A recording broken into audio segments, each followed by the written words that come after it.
Hi, I'm Jess Dewell, the host of The Voice of Bold Business Radio. I'm really glad to be with you today. There are things that are always out of our control, and it's how we react and adapt that allow us to own a situation or be owned by that situation. We've had 2 hurricanes followed by tropical storms. There's another one coming, and there's wildfires all over the western side of the U.S. And the thing is, this is a business show, so why am I bringing it up? Because businesses are affected by these natural disasters. And in day-to-day operations, businesses are affected by things like power outages, somebody not showing up to work, the fact that the refrigerator goes out, maybe there's not internet for a while, maybe the doors to the store don't open. I mean, there's so many things that can go wrong on a day-to-day basis that are out of our control. Yet, when we think about these problems and we're handling them day to day, we can learn from that experience. We can accept that experience and we can then use it to decide, what do we want to do next time? Were we focused on our customers enough? Were we focused on our employees enough? How can we continue to make it better? Because this stuff is going to affect our businesses, and it's up to us to figure out what can we really do about it. Talking with me today is Adam Toporek, who is an internationally recognized customer service expert, keynote speaker, and frontline trainer who helps organizations think differently about customer service. He is the author of Be Your Customer's Hero, the founder of the popular Customers That Stick blog, and the co-host of Crack the Customer Code podcast. When we understand the value of our customers, we take action every day to be customer-centric and stay on mission at the same time. And that means being adaptable, being quick on our feet, because all of us have stuff that just happens. We'll be right back after this. Welcome to the Voice of Bold Business, the show that provides everything smart leaders need to evaluate situations, build relationships, and create solutions. Jessica Dewell candidly talks about the skills necessary to build tenacity and do more with less. And now, here's Jessica. So we're talking about customer-centric, and customer service, Adam, is one of the things that you care deeply about and have made making a living out of for other people. I want to really start with just you and your book. Tell us about your customer's hero, confident, in control, successful. First of all, thank you for having me, Jess. I appreciate it. It's great to be on the show. I love the show. And it's Be Your Customer's Hero came out of my own frustration. So I'm a third-generation entrepreneur. My grandfather owned a Main Street shoe store. Mom had a children's clothing store. Dad had a wholesale distributorship. So when my time came, I ended up after a long journey in retail. And I would see people that cared. They wanted to serve customers. They wanted to help customers, my own employees, but they just didn't have the skills. They didn't have the wherewithal. They didn't have those techniques. And I just wanted that one tool that I could give to a frontline employee so they could go right in, have the skills they needed for customer service, or 80% of what they needed to know. And eventually, I started blogging about it, speaking about it, and it sort of turned into Be Your Customer's Hero. And that's why it's a book designed for frontline employees so that they can get up to speed quickly and really have techniques that help them deal with customers and work with customers. It's so needed for a lot of different reasons. Some people that are coming in, their frontline employees, they may not have had good modeling before they have come to our organizations. They also may not know yet or fully understand how the mission and the vision of the company translates into the actions that we take to take care of customers. It sounds to me like you're adding a way for customer service representatives, frontline employees, to add perspective to everything that they're doing. I think there's a few sides to it. And one of those sides, as you point out, is perspective. Like, how do they view customers? Do they have a customer-centric attitude? Do they view the customer as the focus of their job, or as a distraction from their job, or as something they have to deal with? If you read Be Your Customer's Hero, 10 different sections, and the first 3 sections are all about psychology and mindset.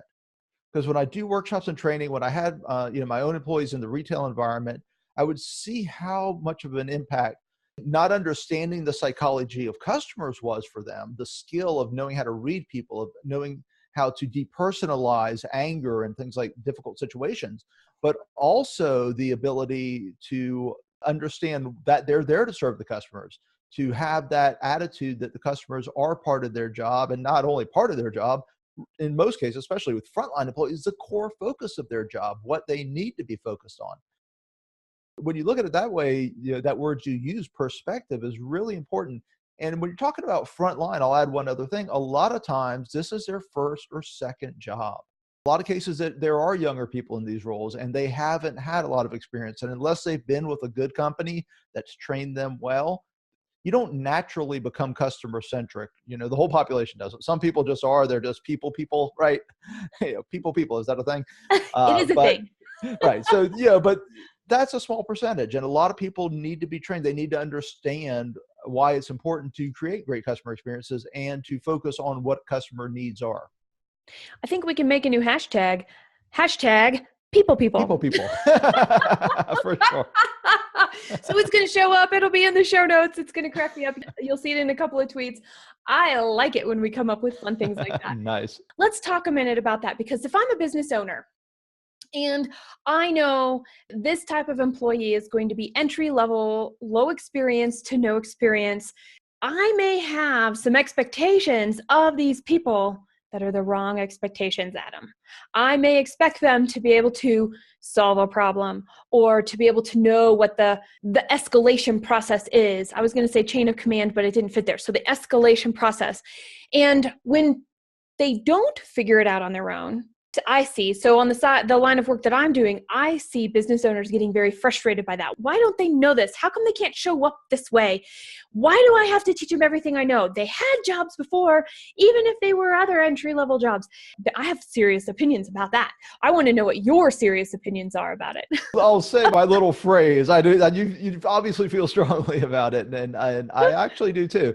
And I'll say this: if you're an employer, if you're a small business owner, if you're a manager, if you're a leader, it is your fault until it's not. Yes. Okay.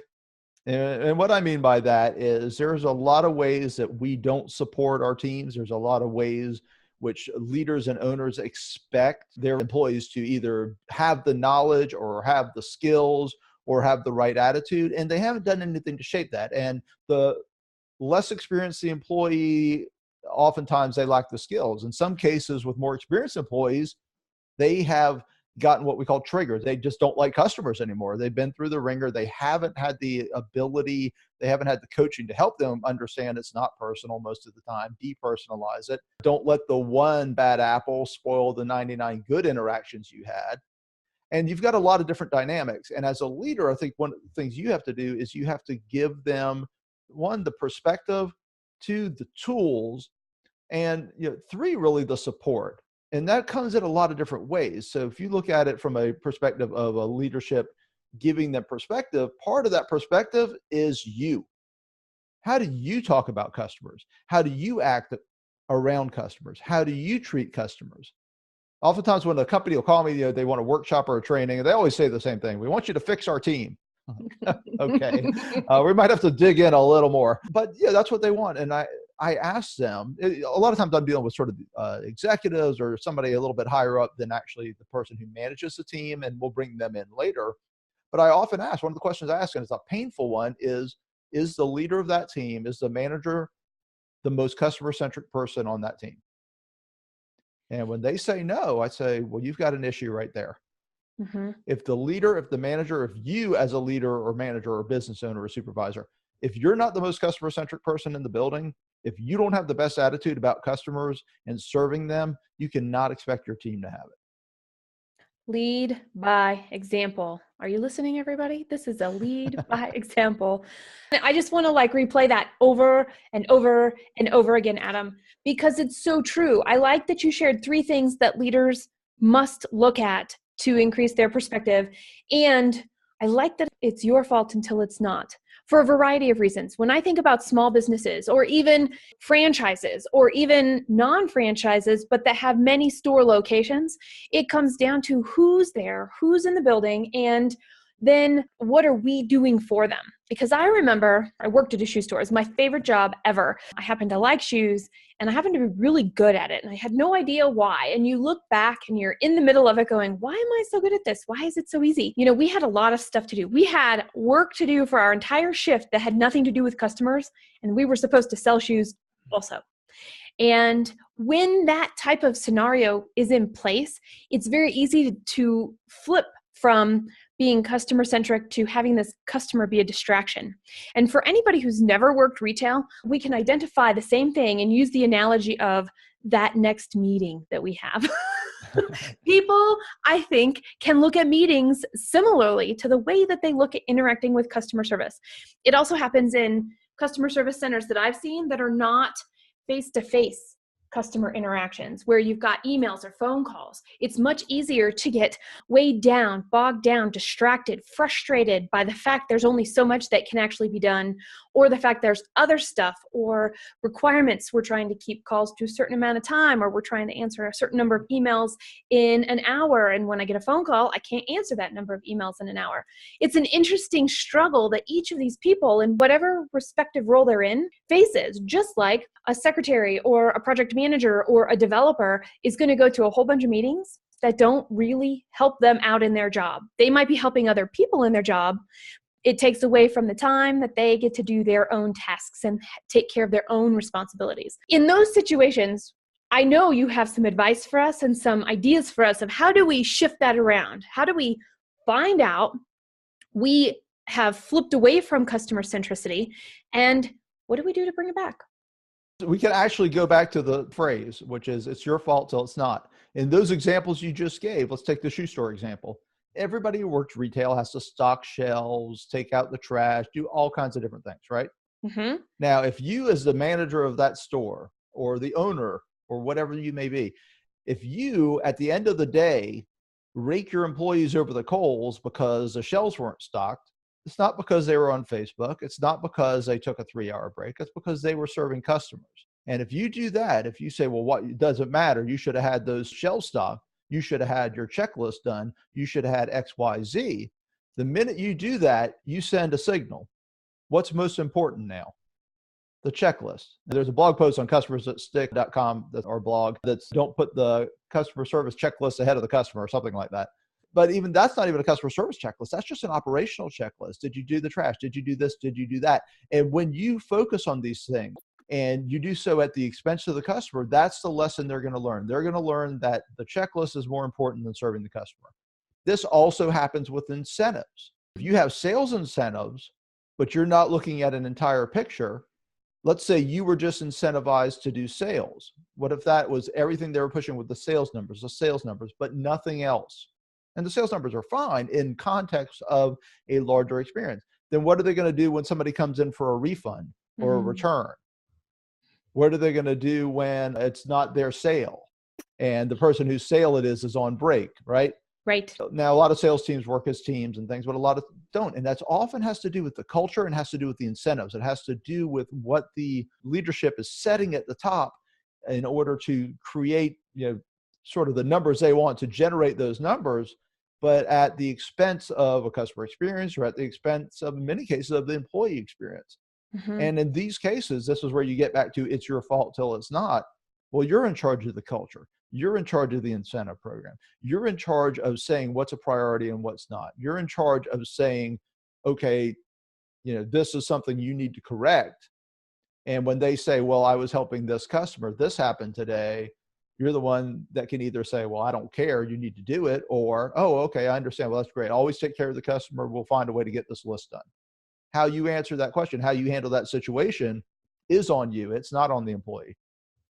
It's language is what I'm hearing you say. It's the mindset of the leaders, the decision makers.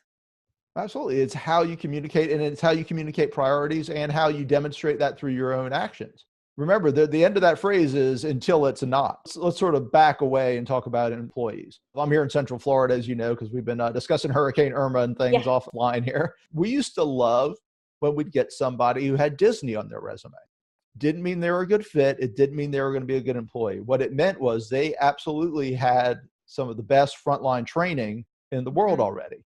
we knew that they had that language. They may be not at Disney because they don't know how to use it, right? But they learned that. So it was already, we knew that was sort of taken care of. So if I look at you as an employee and I say, okay, I've given you the tools, I've given you the training, I've coached you through some of the mistakes, and now it's been 2 or 3 times that we've had to sit down and you still don't get it. Okay, now it's not me anymore. Now it's you, right? And it doesn't mean you're a bad person, doesn't mean you're not cut out to do great things. It just means you're not a good fit here. too much stuff all at once. Well, it's really funny because you brought up Hurricane Irma. And I know when we've been talking about that offline, that was actually a really cool incentive for what we could talk about. And I would like to move to that in just a moment, because there are a lot of things that you're telling us that we can control. You are listening to the Voice of Bold Business Radio. This is program 89. We're talking today about what can we actually control? And I'm talking with Adam here, and he's been giving us so much insight into the workings and some of the triggers and some of our own actions that might be reinforcing the results we don't want. And the thing is, we can control those. When we're talking about things that are just out of our control, because I'm going to say it for you this time, Adam, it's so good. It's your fault until it's not. Well, there's a lot of things that we can control within our own organizations, as you've been talking to us about. Now, what about things like Hurricane Irma, that they come along and they just blow everything up and make a mess of things, and we have no control? We could equate this to a technology outage, a phone call outage, some sort of power outage. That, what are we going to do about all that? And how do we stay customer-centric and sort of in control, right? Perceived control for everybody around us? Well, absolutely. And, just going through Hurricane Irma, and fortunately for us, I'm here in Central Florida, it was bad, but not as bad as some. So obviously our hearts and minds and thoughts go out to everybody who was affected, because it was definitely a tough one. But it was, it was interesting. And I just wrote about this in my newsletter too, the idea of preparation and adaptability. And when you look at customer service and customer experience, you really do have to be adaptable, and you have to be able to move on a dime, and you have to be able to be fluid with whatever the circumstances are. And if for no other reason, forget power outages and hurricanes and all of these things, if for no other reason, because you're dealing with human beings. But we'll come back to that, because the power outages and all that happens. So if you look at adaptability, it's sort of got 2 dynamics to it in my mind, which is it's psychological and then it's skill-based or preparation-based. And the psychological part is you need to be able to be flexible. You need to be able to say, this is the way we've always done it. This is the way we do it, right? As soon as you do that, you're not flexible. You're not adaptable. And with the rate of change nowadays, regardless of sort of hurricanes happening, but the rate of change in the marketplace, if you have that attitude, if you're not adaptable, if you're not ready for change, you're going to get left behind. That's customer experience, and that is in any business endeavor.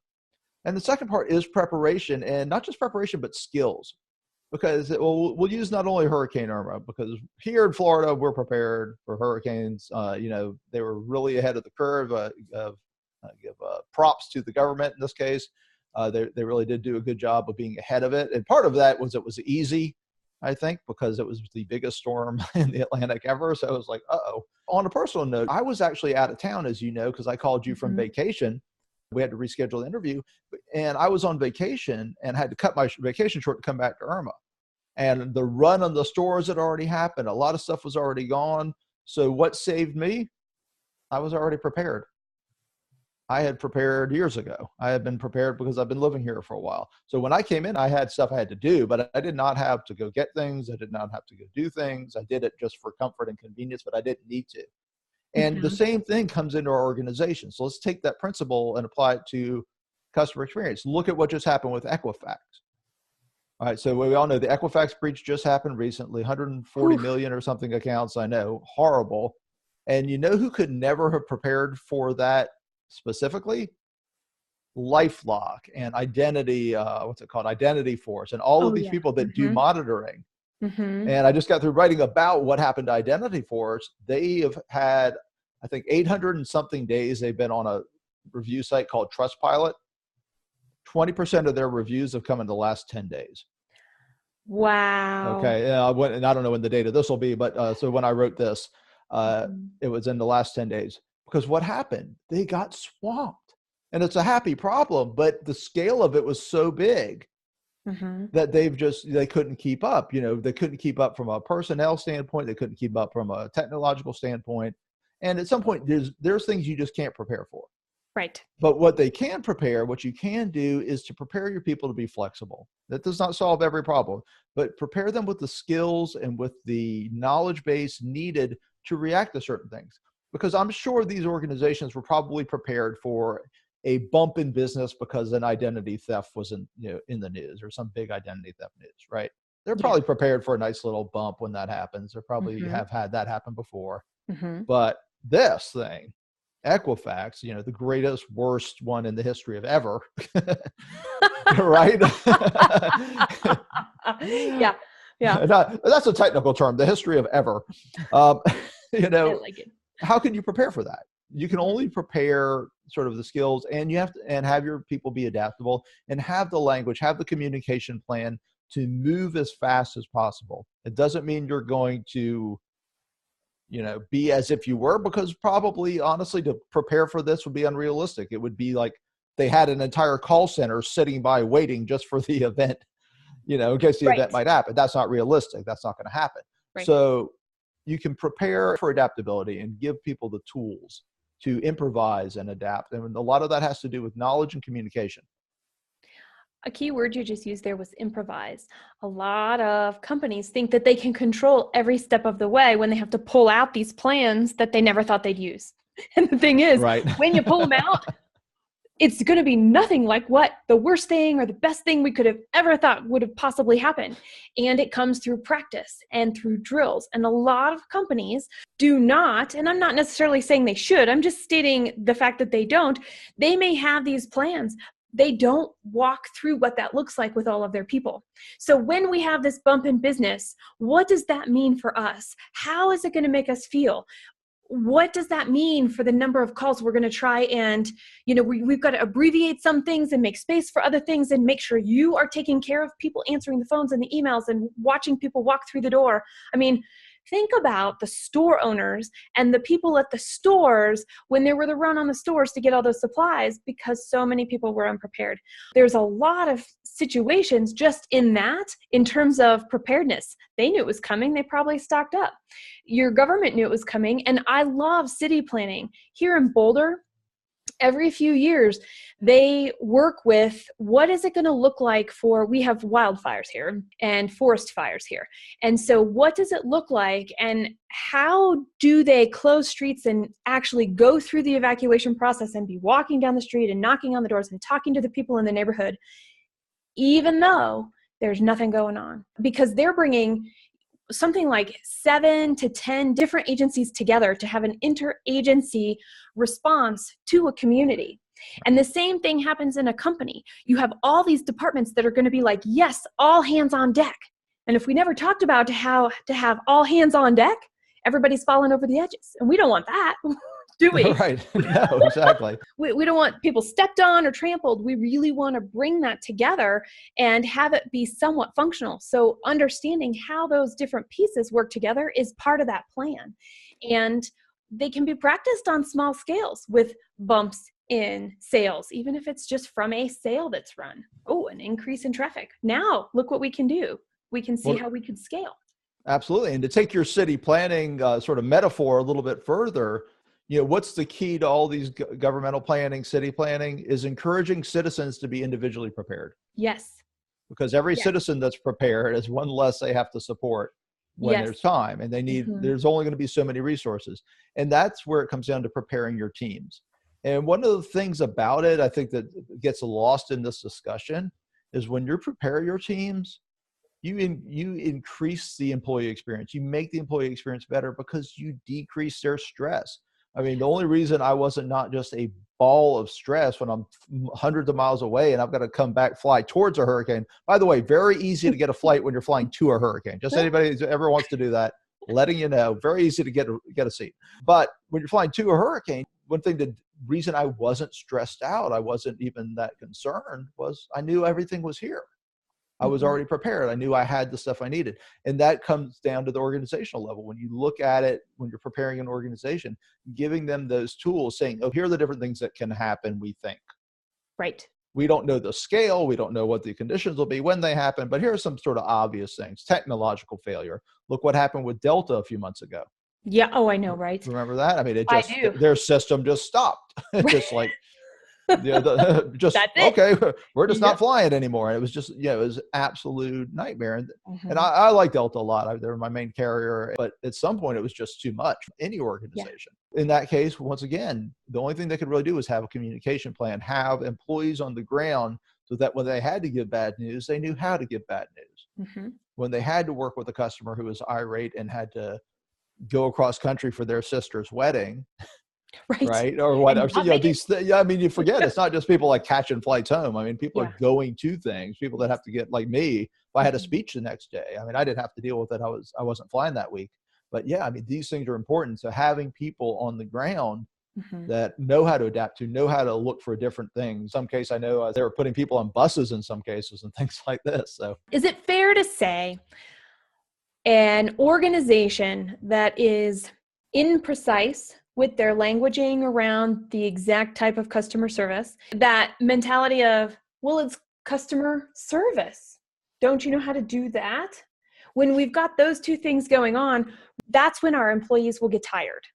And when we have tired employees, when they feel unsupported, even if they don't want to, they will eventually take it out on our customers, on the customers of our business.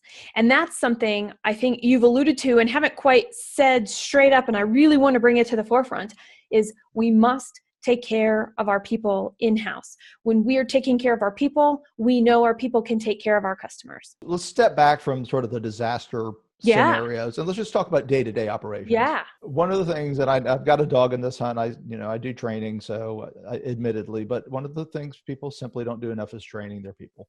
Agreed. Which we talked about at the beginning. That gives them the confidence and the competence to be able to have those interactions, and that affects their happiness at work. I mean, just think, we've all had jobs, right, where we weren't that good. We didn't know what we were doing, or we were new, or just wasn't the good fit for us. And were we happy? No, because people want to feel good about what they do. People want to feel competent at what they do. And when they're interacting with other people, they want to have the confidence to do so. And what that comes from training and giving them the skill set and giving them the empowerment and support.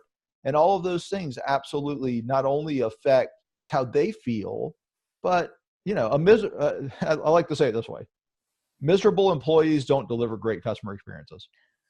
Truth. Okay, they just don't. It's just that simple. Mildly unhappy ones maybe can fake it, but miserable employees simply don't, because you can't. It's a human thing. We read each other. We know on the phone, even on email. Taking the time to use language, as you point out, very precise language. Taking the time to say please and thank you, as opposed to, okay, I'll take care of that for you. Click. All those things that are the extra little bit of, I don't know what the word, courtesy, all the extra courtesy. All those things that are part of creating a great customer experience and communicating well with another human. Unhappy people tend to short those things a lot. Yep.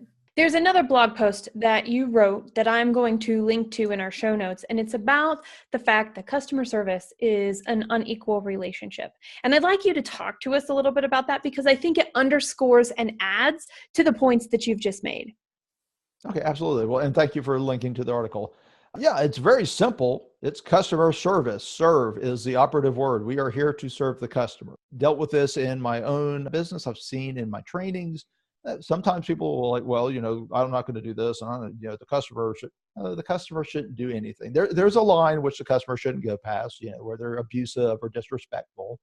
But in the end, we're there. They are exchanging their money for our service and our product and the service that goes with it if it's a product-based business. That's what we are there for. And to be customer-centric is to say, I understand that. And not only do I understand that, but that's important. I am going to make the customer the center of what I do. And from an organizational perspective, back from the front lines, being customer-centric means we're still putting the customer at the center of our business. And sometimes that means being a little less profitable in the short term to maintain that long-term relationship and that long-term customer value. Mm-hmm. And the thing is, we are there to service the customers. So in a lot of times with, I think, newer employees or people that just, they have machismo in the male sense, or they have pride. We talk about it in the book, foolish pride, hubris. And that idea that like, I'm not going to get taken advantage of. I'm not going to this. I'm not going to that. It's okay to feel like that a little, but you don't want that to guide you. You want to say, I'm here for them. Why I'm here is for them. When I walk into work, when I clock in, or I get on that phone or get at that desk or get on that email, I am trying to make this person have a good experience. You've used a lot of words that I use in one of my trainings, and around customers being right, I'm here for them, the service, the value. And one of the things that is interesting, and that I would be curious if you do in your trainings, because this is something I work with with executive teams, is that the customer is not always right. However, we still respect them and we treat them with kindness and care. And the name of the training is very much so now. It used to be customers are not always right. Well, people don't resonate with that. They're like, but without customers, we don't have a business. I'm like, you're missing the point. And I'm like, nope, it's my fault until it's not. I'm apparently not communicating clearly. So how do I have my team go back, rework this a little bit so we have it? I came up with it. Customers give, and in parentheses, the right customers everything.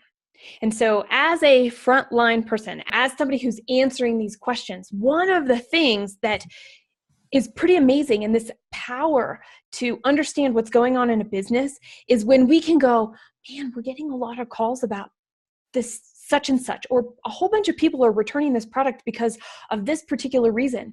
And what is the feedback loop internally for somebody who's in charge of listening to and working with and respecting these customers and being able to come back to the business and go, something's not right here. How can we make this better? And actually taking it not only from the front line, turning it around and improving the business as a whole. And that's kind of a cool thing that when customer centricity is throughout an entire organization, happens naturally and we can see it. And when it stops, we know something else might be up. It's kind of a cool feedback system in that sense. What would you add to that? If you look at a customer-centric organization, they are almost by default an organization that listens to their frontline teams, because you simply do not see the world the same way as your frontline team or your frontline manager or the vice president of this, or if you're a bigger organization, and the vice president of that. Everyone has their own lens. Everyone has their own little bubble they live in. And the key to getting out of that bubble, the key to having the whole picture, and the higher up you are in the organization, the more you need that full picture, is to listen to the people in the different positions. And you will find out things, and this really happens a lot in large organizations, because in large organizations, I don't know, the CEO of GE can't go talk to 50,000 frontline employees, right? It's not going to happen. But the CEO of GE can talk to a couple of them. Mm-hmm. And instead of just using data, instead of just using research data, they can do what's called the old Tom Peters management by walking around. There's things you're just going to learn walking in through your store, walking through your call center, or just sitting next to, if you're a small organization, say you have 3 employees, sitting next to your employee for a morning. There's things you're going to learn doing that you simply cannot learn if you don't. And so, yeah, to me, to your point, if an organization is customer centric, they are always going to be listening and getting that information flowing up, and then the information flows back. And there's a big, as you put it, I think, feedback loop. Mm-hmm. I may not have used those exact words, but yeah. Well, I just used it. I put those words in your mouth. There you go. Thank you very much. Those are words I would use. Okay. So far in our conversation, we have articulated and brought to the front line a lot of information specifically for the employees we are working with, we are trying to hire, we want to retain, all because we want a profitable business. We want customers that buy from us, and we want those customers to come back and buy more. To do that requires consistency. And do you have any top tips or thoughts on this concept of consistency to ensure those values and those practices become ingrained and reinforced with every action that we take? Yeah, it's consistency, really, if you look at the different size of organizations, you can still break it down you're just going to approach it slightly differently if you're a large organization versus a small business. But really, it comes down to a few things. One of them is infrastructure or systems. Store A has the same POS system or point of sale system as Store B. All right. Now, one's not on the one from 1977. The other one's on the one from 2007. Yeah. Right. So they're on the same system. They're using the same forms. They're using all of those things. Everybody's uniform in their different things. I mean, you hear all these weird stories of businesses like, well, we use this set of trucks and this set of trucks, but they do the same job. It's just what we happen to have, but we haven't replaced any. And because this happened, we can only use half our trucks. And yet there's all this weird stuff that happens when you don't have consistency of infrastructure or system. The next is processes. You want consistency of processes because everybody should be following the same script. And I don't mean scripting as like people should be robots and be scripted. Okay, that's not what I mean. But everybody should be following the same systems, the same processes. Because we want hashtag people. We want people, hashtag. Exactly.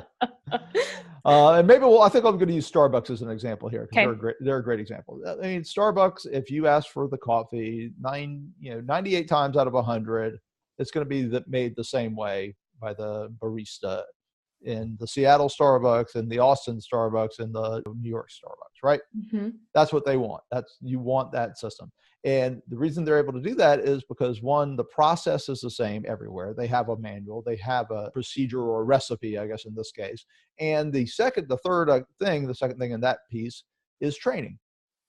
The greatest way to get consistency, because what is more inconsistent than different people? There's nothing more inconsistent than people. We can be consistently inconsistent. Exactly. Even if you have hashtag people. So training, and that's the third piece, because that's how you get the consistency. That's how you get everybody to use the manual in those processes. That's how you get everybody to make the triple non-fat, half Splenda, whatever latte the same way, right? That's how you do it. So if you have the infrastructure, you have the processes, you have the training, you can basically create a consistent customer experience. And here's the thing. It still won't be consistent. You're still going to have gaps. You're still going to have places where it just falls down because you're dealing with let's get back to our hurricane, right? The power is going to go out. This is going to go out, whatever's going to happen. Two, we're dealing with people. And even though you've trained them, even though you've given them the process, they're all going to put their little spin on it. They're going to forget. They're going to get lazy. They're going to be, they have their own stuff they're dealing with. It's whatever, right? They got stuff going on outside. So whatever it's going to be. But the more you can set yourself up for consistency, the closer you're going to get to total consistency, the dream, right? The fantasy.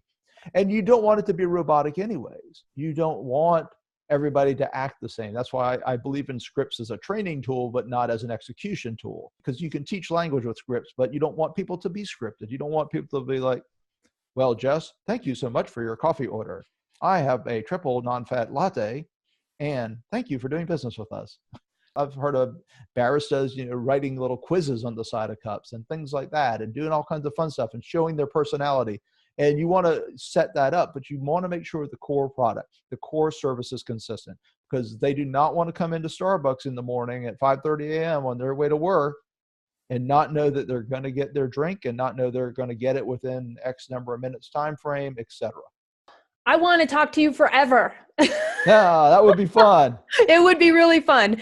So we are coming up to the end of our show today, though, Adam, which means I have a final question I'd like to ask. And it's to bring home all the points that you've shared so far, in addition to anything else that might fit in that we haven't talked about yet. And that's about being bold. Being bold as a leader, being bold as an employee, being bold in the fact that we know there are things we can't control. So why is it bold to make sure we know what we can control? First of all, I love the name of the show, the Bold Business and all that. It is bold to actually focus on the things you can control because too often I think people get in their shell. And that's why the beginning of the book, as we alluded to at the top of the episode, is about psychology because all too often we focus on all the things we can't control and all the problems. And there's a thing, it's a cognitive bias, it's called negativity bias. We tend to focus on negative information more than positive information. It's just a natural, evolutionarily hardwired thing for us. It's part of what we teach. And it is bold to focus on the positive, to focus on all the things you can control, all the things you can do to make a situation better. And we talk about that even at the micro level, when we're talking about how to deal with a difficult customer or a difficult situation. What we teach is focus on what you can do, not what you can't. Don't go back and say, I can't do that for you. Go back and say, here are the options I have for you. And that, in this world, if you've been out in the world dealing with customers, which all you and I have, and I'm sure all of your listeners have, then you know that is actually a bold choice. That is a bold decision, because it is something not everyone is doing. So I think focusing on what you can is a form of boldness in itself. You will find all the program notes at thevoiceofboldbusiness.com/P89. That is voiceofboldbusiness.com/P for program 89. You can also search the website for What Can We Actually Control? You've listened. Now rate our program and subscribe on your preferred listening platform. When we're thinking about business and we're thinking about how quickly things change, it's up to us. It's my experiences, it's your experiences, it's Adam's experiences that define what it means to be a leader today. It is bold to go after solutions, to take action, and to make decisions. We want to know, how do you plan to act on what you can actually control? Subscribe at thevoiceofboldbusiness.com and get more information, program notes, and past episodes. Bold leaders approach each situation and focus on action to achieve a higher level of leadership. Jessica Dewell, your business advocate, is the host of the Voice of Bold Business Radio. Thank you for joining us.